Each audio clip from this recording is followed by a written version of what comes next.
오늘 우리가 읽은 누가복음 20장 1절부터 22장 6절까지는 고난주간의 셋째 날인 화요일에 있었던 사건들과 교훈에 대해서 기록하고 있습니다. 20장, 오늘 화요일에 있었던 그 사건을 시작하는 20장에서 크게 5가지의 사건과 교훈이 기록되어 있습니다. 첫 번째, 8절까지는 권위 출처에 관한 논쟁이 기록되어 있고요. 두 번째, 18절까지는 악한 포도 농부들의 비유를, 세 번째, 26절까지는 납세 논쟁에 대해서, 네 번째, 40절까지 부활 논쟁에 대해서, 마지막으로 47절까지 메시아에 관한 주님의 질문 제기 및 외식하는 서기관들에 대한 경계를 교훈하고 있습니다. 오늘은 이 5가지 가운데 첫 번째 권위의 출처에 관한 논쟁 부분을 잠깐 살펴보겠는데 4절까지 한번 읽어보겠습니다. 하루는 예수께서 성전에서 백성을 가르치시며 복음을 전하실새 대제사장들과 서기관들이 장로들과 함께 가까이 와서 말하여 이르되 당신이 무슨 권위로 이런 일을 하는지 이 권위를 준 이가 누구인지 우리에게 말하라. 대답하여 이르시되 나도 한 말을 너에게 물으리니 내게 말하라. 요한의 세례가 하늘로부터냐 사람으로부터냐. 오늘 본문에서 대제사장들과 서기관들과 장로들이 함께 모여서 예수님께 나와서 한 가지 질문을 합니다. 그래서 대제사장들이라는 말이 먼저 어색하죠. 대제사장은 몇 명이에요? 한 명이잖아요. 대제사장은 한 명인 거예요. 그런데 여기선 대제사장들, 복수의 표현을 하고 있죠. 대제사장이 여러 명 있었단 말이에요. 대제사장은 원래 종신직이에요. 한 명이 죽으면 그 다음에 새로운 사람이 임명되는, 그래서 유대 종교의 수장이죠. 그런데 대제사장들, 실제로 이때는 대제사장들이 있었어요. 왜요? 권력이 이 세습이 아니라 임명직이었기 때문에 너도 나도 임명을 받은 거예요. 로마 정권에 따라서, 황제의 뜻에 따라서, 입맛에 따라서 정치 헌금을 많이 하는 사람들을, 그들에게 대사장직을 임명해 주는 거예요. 그 당시 가야바 그리고 그의 가문 장인 어른과 함께 대제사장이 됐어요. 장인이에요, 장인. 그러니까 대제사장들이 왔다는 것은 당시에 임명받았던 대제사장들이 다 왔다는 거예요. 물론 현직은 한 명이겠죠. 그런데 이게 바로 유대교의 타락, 종교 타락 실상을 보여주고 있는 단적인 증거예요. 대제사장들. 진짜 대제사장은 어디 있어요? 진짜 대제사장, 사독 계열의 대제사장, 800년 동안 이어오고 있었던 그 사독 계열의 세습 가문, 그 세습직 대제사장이 어디 있냐고요? 솔로몬 시대 이후로 사독 계열에서만 나왔는데 이미 200년 전에 그거 깨져버렸어요. 이미 약 200년 전에 이 대제사장직이 깨져버려가지고 그 사람들이 나가서 SNF를 이룬 거잖아요. 그래서 대제사장을, 진짜 대제사장을 따르는 그 사람들이 SNF예요, SNF. 여기 남아있는, 이 성전에 남아있는 대제사장들은요, 다 타락한 종교인들이에요. 그러니까 요한이 회개의 세례를 베푼 거예요. 거기 가짜라는 거잖아요, 거기 성전. 세례는 정결례잖아요. 성전에 들어가기 전 정결례를 하고 들어가야 되잖아요. 거기 가짜니까 여기 와서 세례를 받으라는 거잖아요. 정결례를 받으라는 거잖아요. 이게 세례 요한의 외침이에요. 그러니까 세례 요한을 죽이는 거죠. 어떻든 대제사장들 그리고 서기관들, 장로들이 나왔어요. 이 사람들 다 사내들인 공의회 회원들이에요. 다시 말해서 오늘날 우리 정치로 따지면은 국회의원들이란 말입니다. 다들. 그런데 사내들인 공회가 중요한 것이 뭐냐면 사법, 입법, 행정 다 가지고 있어요. 지금은 삼권 분립이잖아요.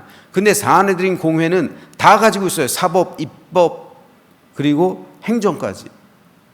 그러니까 어마어마한 권위를 가지고 있어요.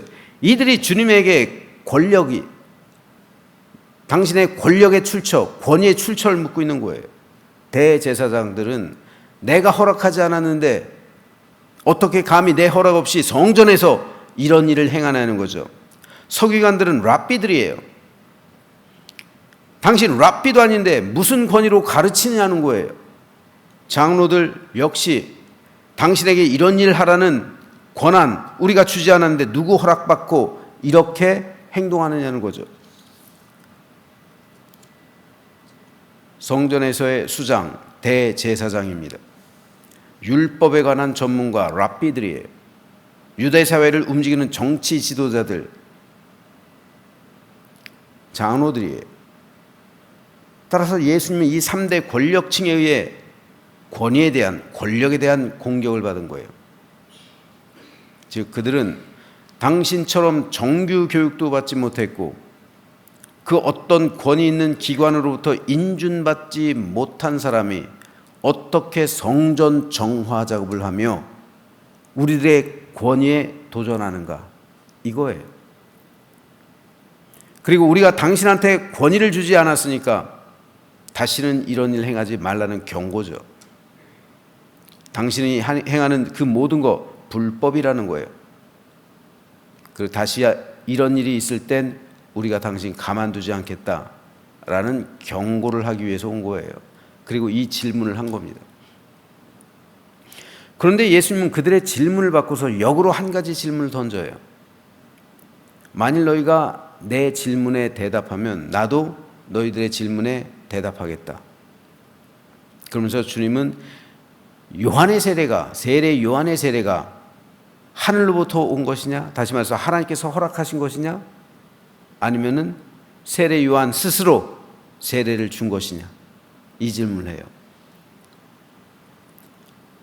이 질문이 까다로운 것이요. 하나님께서 요한에게 세례를 허락하신 것이다 하면은 자기들은 다 가짜가 되는 거예요. 성전에 있는 대제사장들은 다 가짜가 되는 거예요. 왜요? 세례 요한이 그래서 세례를 준 거니까요. 저 사람들 저것들 다 가짜니까 여기 나와서 진짜 세례를, 진짜 정결례를 받아라. 저거 부정하는 거니까 하늘로부터 온 것이라고 말할 수가 없는 거예요. 자기들 부정하는 거니까. 도저히 그럴 수 없죠. 그렇다면 그건 요한 스스로 준 거다, 이렇게 말을 하기도 힘든 것이 사람들이 다 요한을 선지자로 여겨요. 하나님께서 권위를 위임한 사람으로 여겨요. 그러니까 수많은 사람들이 요한에게 세례를 받았잖아요. 정결례를 받은 사람들이 그 자리에도 있잖아요. 그리고 요한이 죽임을 당했기 때문에 요한에 대한 동정 여론, 그리고 요한을 존경하는 마음, 그것이 백성들의 마음 한켠에 있다고요. 그런데 요한이 스스로 준 거다. 그러면은 백성들이 자신들이 받은 세례를 부정당하는 거잖아요. 그러니까 돌로 칠 수, 반란이 일어날 수도 있는 거예요. 자신들의 권위를 뒤엎을 수도 있는 거예요. 그러니까 백성들이 두려워서 그렇게도 말 못해요. 그러니까 결국 대답한 것이 모른다, 이거예요. 모른다. 그래서 주님은 그래? 그럼 나도 내 권위가 어디서 왔는지 말하지 않을래? 이렇게 대답한 거예요. 그러니까 역공에 걸려 있기 때문에 이 사람들이 아무 말 하지 못하는 거예요. 이 예수님의 이런 답변을 철학에서는 산파술이라고 해요. 역으로 공격을 해서 위기를 빠져나가는, 역공을 퍼부어서 위기를 탈출하는, 이걸 산파술이라고 합니다. 즉 모순을 모순으로 갚아주는 거예요. 소크라테스가 이 산파술을 잘 활용해서 사람을 깨우친 것으로 유명합니다. 그런데 오늘 예수님께서 하신 말씀의 핵심을 보면 결국은 본질입니다. 본질. 주님은 어떤 사건을 바라보실 때 그 사건에 대한 본질을 꿰뚫어 보셨어요. 하나님께서는 사람의 중심을 보시죠. 중심을 보신다는 게 뭡니까? 본질을 보신다는 거예요. 본질. 사람의 본질을 꿰뚫어 보신다는 거예요. 그게 중심이에요. 그래서 예수님은 대제사장들, 서기관들, 장로들이 왜 이런 질문을 하는지 그들의 중심을 꿰뚫어 보신 것이고, 또 그들이 세례 요한에 대해서 어떻게 생각하는지, 요한의 사역이 무엇이었는지 그 본질을 꿰뚫어 보셨기 때문에 그들의 질문을 무력화시킬 수 있었던 겁니다. 여러분, 사탄이 하는 일 가운데 하나가 본질을 흐리는 거예요. 특별히 하나님의 교회에서 사탄은 본질을 흐립니다. 본질을 흐려요. 뭐가 중요하고 무엇 때문에 교회가 존재하는지 사람들을 혼란스럽게 만들어요. 내가 왜 교회 다니는지, 내가 왜 목회를 하는지, 내가 왜 직분을 받는지, 내가 왜 교회에서 활동하는 것인지, 교회가 왜 존재하는 것인지 본질을 흐려요. 그래서 막 이렇게 생활하다 보면 본질을 까먹는 거예요. 뭐 하는지 본질을 까먹는 거예요. 그러면 우리는 본질을 꿰뚫어 봐야 돼요. 그래서 복음의 본질이 무엇인지, 교회의 본질이 무엇인지, 목회자의 본질이 무엇인지, 성도의 본질이 무엇인지, 직분의 본질이 무엇인지 늘 우리는 물어야 하고 그에 합당한 삶을 살아야 합니다. 우리의 영적 싸움은요, 본질을 흐리려는 사탄의 세력과 흐려진 본질을 정화하려는,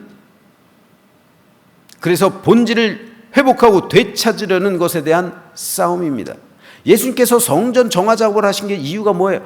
본질을 회복하는 거잖아요. 본질을. 성전의 본질을 회복하라는 거잖아요.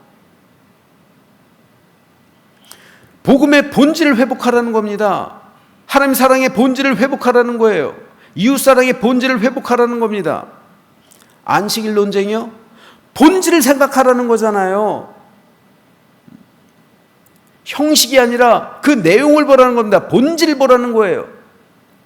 어떻게 안식일에 병든 자를 살렸기로서니 당신 안식일법 어겼다고 해서 그를 정죄할 수가 있습니까? 이건 본질을 모르는 거예요. 본말이 전도된 겁니다. 그런데 사탄은 늘 이 본질을 흐려요. 그래서 복음의 본질을 흐리고, 교회의 본질을 흐리고, 목회자의 본질을 흐리고, 성도의 본질을 흐리고, 그리고 신학의 본질을 흐리고, 신앙의 본질을 흐리고, 직분의 본질을 흐리고, 교회 조직의 본질을 흐리고, 모든 본질을 흐려버려요. 여러분, 본질이 흐려진 교회를 일컬어 세속화되었다고 말하는 거예요. 본질이 흐려지면 복음은 힘을 잃습니다. 본질이 흐려진 교회는 하나의 거대한 기업체가 되고 마는 겁니다.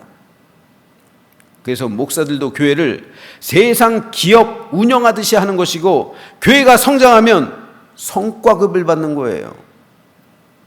보너스를 받는단 말입니다.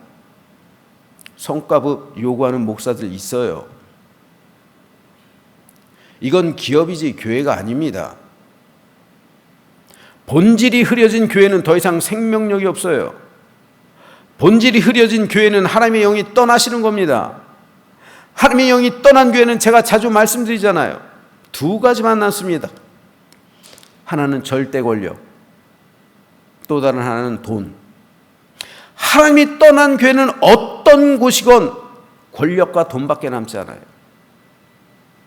예수님 당시 성전이 그랬잖아요. 하나님의 영이 떠났으니까 대제사장, 즉 돈 주고서 황제로부터 그 권력을 위임받아가지고, 그리고 그 자기가 정치 헌금을 했으니까 그걸 뽑아내야 되잖아요. 그러니까 시장을 다 폐쇄하고 이방인의 뜰에다가 시장을 개설하고서 거기서 권리금 뒷돈을 받잖아요.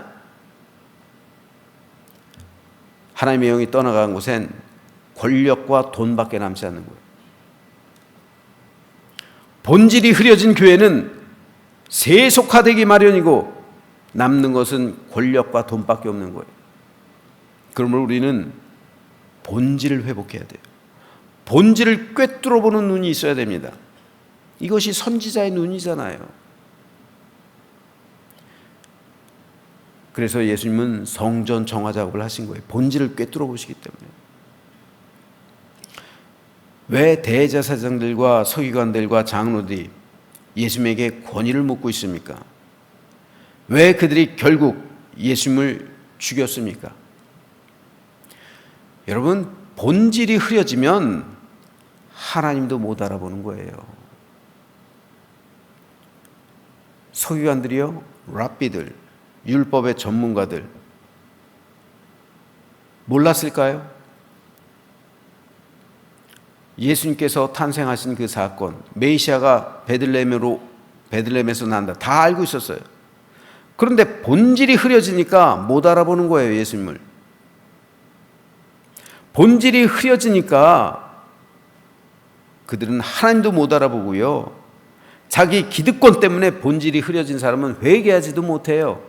회개하지도 않습니다. 그러므로 우리는 우리 믿음의 본질이 무엇인지, 우리 교회의 본질이 무엇인지, 복음의 본질이 무엇인지, 믿음의 본질이 무엇인지, 직분의 본질이 무엇인지 늘 물어야 합니다.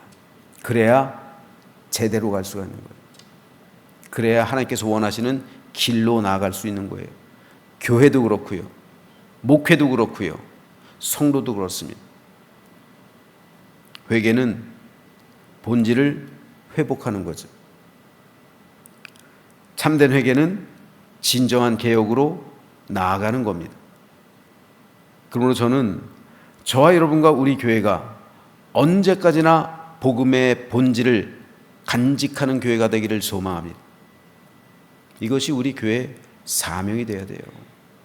본질을 회복하고 그 본질을 온전히 간수해서 본질을 자녀들에게 남겨줘야지 우리 자녀들이 제대로 된 신앙생활을 하는 거죠.